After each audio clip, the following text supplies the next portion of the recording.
Hello, my name is Dongchan Lee. I'm the creator of USL and currently trying to initiate the global movement based on the 5UE principle. 5UEs is unified 5 E's. E's are education in chronological order, education, economy, energy, environment, and empowerment. And how does this work out is this content of this video. Thank you.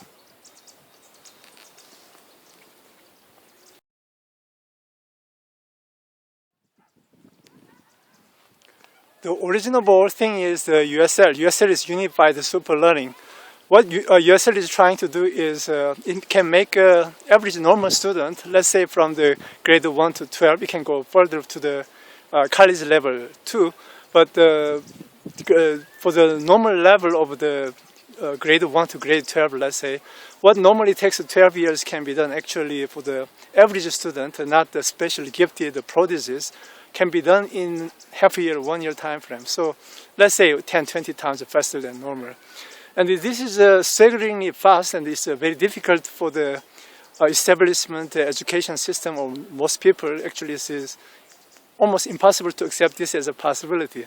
And so I, as a creator of this system, this educational progress system, whatever you may call it, I had the benefit of that. First, I tried to run some pilot studies in New York City in 2013 summertime. Didn't work out. Nobody responded. So decided to run it in Mexico, Oaxaca, Mexico first, and then 2014, early 2014 in Guatemala. So far, more than 1,200 students, 1,300 students participated from 2 countries, 8 schools, and private and public both. And the general result is basically what you're trying to say. Typically, what we did in most of the pilot studies, there are certain variations, but in most cases we run 1 month or 1.5, 2 month materials covered in 30-40 minutes, and usually 1-2 days before the pilot study class and 1-2 days after the pilot study class. That is before and after exam, and compare the result. And compare the results is basically what I just told you. And this part is quite staggering part, and but we need to collect the data, so we continue to do so. And this is basically result of the USL pilot study.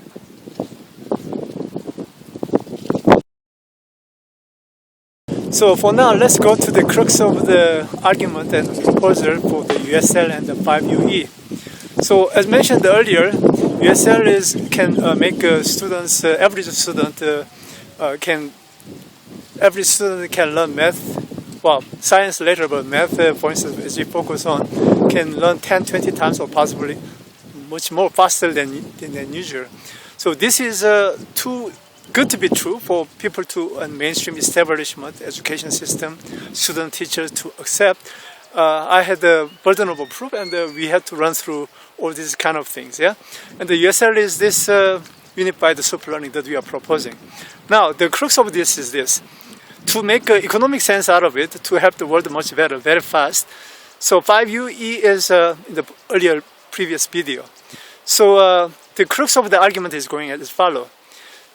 Moore's law is how the computing powers doubles or something like that over a certain period of time. Similar kind of thing exists in the economics, education economics, in human capital. Professor Hanushek and Westman are the 2 ones who primarily pioneered this area. So basically Moore's law version of human capital to economics is roughly goes as follows. Half standard deviation progress in the national average mathematics is directly correlated to 1% per capita GDP growth boost. So for those who are not too familiar with this kind of jargons, basically what it is, so for now I'm going to call it HW law instead of Moore's law. Yeah, Hanushek Weissman law, HW law. Based on the HW law, my main intention is to make it to be acceptable to the palatable to the policymakers around the globe, in the governments and the UN, etc.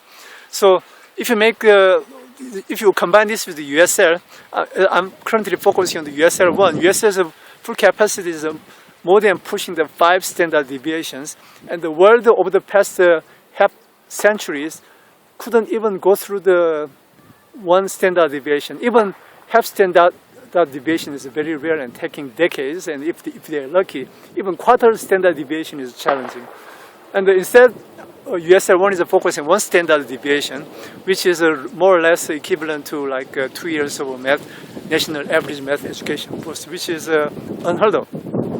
So using this, basically using this scenario, what you can come up with is if you combine this HW law instead of Moore's law with this is that basically implies for whatever the country is from, roughly it's a rule of thumb. Yeah, I'm going to call the HWU1 rule of thumb is to double the economy with the USL1. It takes about roughly half the time compared to the previous one without USL1 to boost the economy. Example, so OECD country, for the OECD country, roughly give and take, instead of 35 years or so to double the economy, it will take like 17 years. For the mid-tier country, a lot of developing countries and perhaps except China, the majority of BRICS country, it will take instead of 25 or 20 years, let's say 20 years, it will take 10 years. So for the least developed countries in Sub-Saharan Africa, South Asia, etc., for this country, instead of currently they are going like 15 years to double the economy, instead of 15 years, it becomes 7 years. What does this mean?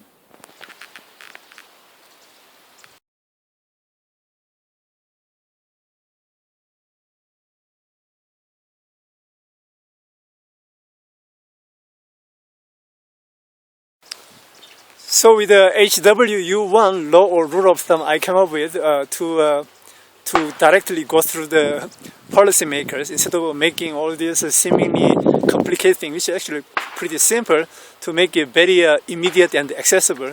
So with HW1 rule, so if you apply this to the global world economy average, so again over the next 40, 50 years, so the average global GDP growth can be if you apply the HW1 and taking half the time to double the economy of the world economy, is going to be basically instead of 12, 15 years or so, 7 years or something like that.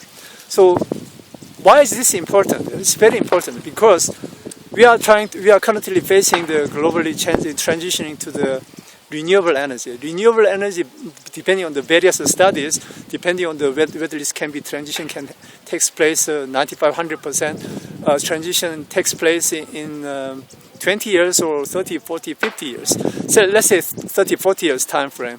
More or less, it takes, compared to the current global total world economy, it takes roughly about on par with the total global economy right now, or without discount rate, of course, at that level or twice as big, some even 3 times bigger. Let's say in average about 1.5, twice as big as the entire global economy to transform the entire world to the more or less the renewable energy. That's a lot of money, yeah? So, but over the next 30, 40, 50 years, something like 30, 40, 45 years. And at the same time, around the world, the average, most of the countries spend about more or less 5% of the GDP annually, GDP to the education up to high school, from grade 1 to grade 10, 12, something like that, yeah? And if it's OECD country, it's like 6, 7%. That means over the next 40, 50 years or so, education alone up to high school level is going to be basically twice, 2.5 times, possibly 3 times of the current entire world economy. That's staggering. So more or less, if you just averaging out, hand waving a little bit, roughly about the factor of 2, about twice as big as the entire global economy for the education alone, and the other one is transition to the renewable energy around the world. It's that much. So a lot of countries are hesitating. They don't want to spend that much money, and the UN has a big headache. They have a sustainable energy for all program, but I'm trying to push that one in the twice, 3, 4 times faster level in a much more efficient manner. How is it possible? So, the global level, the average compared to the without USL1 taking in whatsoever, yeah, compared to that with the USL1 with the projection, basically average global economy will be about, over the next 40, 50 years or so, it will be about 5, depending on how I look at it, basically 5, 10 times, possibly 5, 10, 15 times, average about more or less 8, 10 times or something like that. So with the USL1, this is a reality, at least depending on the Hanul-Sheikh and the Westermann study, and which depending on over the past 40, 50 years of a pattern between the human capital, especially mathematics education versus economic growth rate. And this is basic projection. It's not that I came up with originally. Based on that, I built on it. So if you have 5, 10, 15 times extra, more or less like 10 times extra surplus economy, bigger than the current economy, instead of without that, average global economy may grow up during this period of time 3, 4 times or something like that. Instead of that, much more, yeah. If you grow more than 10 plus times, yeah. With all this thing, I think we can create some kind of international treaty, open the forum, discuss, invite all the economists, top economists, whatever, education economists, and the UN's experts in the renewable energy and education and all that, the education from UNESCO, invite everybody and open debate and see how it goes. But as far as I know, this is basically quasi-certainty.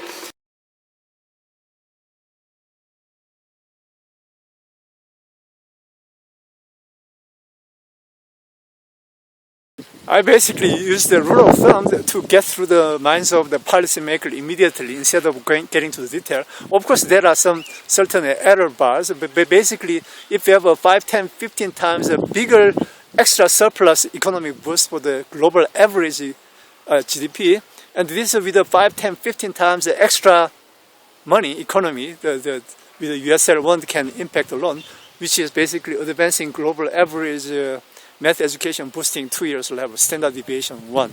And this is a possibility. Then let's say 1, 2 times of that, during that is renewable energy, and then they can take care of entire world math education. They can probably take care of entire world thing. And how about the Millennium Development Goals, originally proposed for the 0.7% of the OECD countries, more or less GDP proposed, but didn't work out. Basically, eventually got roughly about 1/3 of that. So with this kind of staggering possibility, well, we can like roughly 5, 10, 15 times of compared to the current, over the past, what happened over 15 years or so, about 15 times of that budget would have been using for the Millennium Development Vision, eliminating the extreme poverty and the global issue, environmental issue will be bygone, bye-bye, yeah? And this is all possibility, seriously, if you have not 10, 15 times, let's suppose 5 times global economy surplus getting contributed by the USL1 revolution. I like to call it revolution because it's not simply improvement, it's a small improvement by all means. When with this, we can really extra 5 plus times of the entire global economy over the next 40, 50 years, and we take care of environmental issue, various environmental, social problem, soon to learn that kind of thing, and educating for the least developed country can be relatively like dessert, not even appetizer. So because of this, I would like to invite everyone, all the governments around the world and the United Nations, at least try to pay attention and give a benefit of doubt and how is this possible, yeah? And then we can start opening the discussion. If you want to prove, over the past 4 months or so, economics is not originally my territory, but I had to prepare myself, so pretty much we're ready to respond to any questions or criticisms. So this is basically we are offering and challenging everybody. If you doubt this is impossible, challenge us. We are going to respond. And academically, we are prepared, and policy-wise, specifically detailed. This is basically initial one to grab attention in 5 minutes, but detailed analysis is basically no big deal. Yeah. So thank you very much. Happy New Year, and we hope to hear from you as soon as possible.